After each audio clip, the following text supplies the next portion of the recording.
मी घरी 2-4 संकल्प केले, प्रार्थना संकल्प, थोडं व्यवस्थित वाटलं मला. आणि आम्ही माजलगाववरून आलो. तर आता ज्यावेळेस संकल्प सुरू झाला म्हणजे पहिल्यापासनं डोळे बंदच, पण काहीतरी थोडं जाणवत होतं. तर दत्तगुरूची मूर्ती मला दिसली बघा समोर.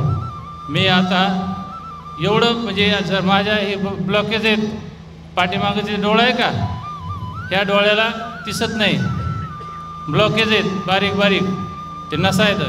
तर आता थोडं 30-40% मला बरं वाटलं बा.